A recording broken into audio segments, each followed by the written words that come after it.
nossa missão aqui. É bruxismo e DTM. DTM, disfunção temporomandibular. É a mesma coisa, um e outro? Não. Bruxismo é uma coisa, DTM é outra. Vamos falar disso depois. Mas os dois geram estes sintomas todos aqui. Bem conhecidos, dor de cabeça, tontura, é menos conhecido, mas é comum sim.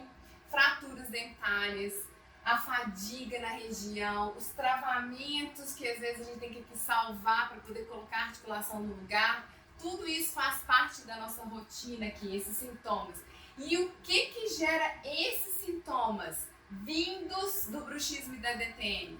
São os tecidos adoecidos. A gente trata o tecido adoecido, músculo tenso, os nódulos, as cápsulas retraídas, os ligamentos, todos os tecidos que envolvem a articulação temporomandibular e esses músculos principalmente, que envolvem também do pescoço, a gente trata aqui. Então a pessoa, ela chega com essa disfunção, ela apresenta esses sintomas, nós tratamos isso e a pessoa melhora. Mas isso foi na causa do problema?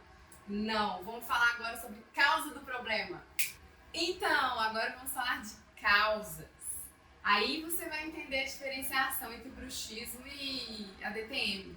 O que gera o bruxismo? Um desequilíbrio do organismo. O bruxismo é uma resposta do seu sistema a algo que está em desequilíbrio. Então, por exemplo, um refluxo, apneia, estresse emocional, desequilíbrio entre o seu sistema nervoso simpático e parasimpático, que aí já é outra história.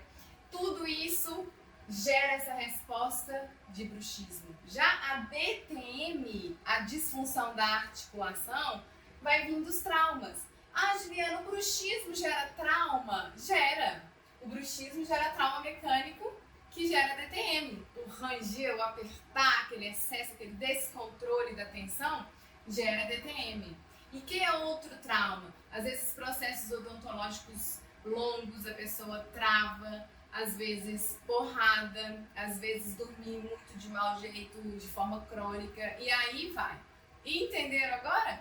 Quando a gente trata o tecido, a gente melhora os sintomas, mas para resolver e tratar ecologicamente o paciente, a gente vai ajudá-lo na causa, para entender e eliminar, mitigar isso aí. Espero que tenham entendido.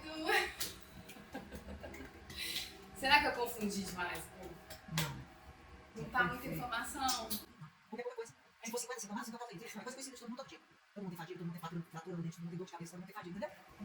É isso. Então clareou. Clareou. Não confundiu mais. Não. Se não estiver clareado, vocês me falem, por favor.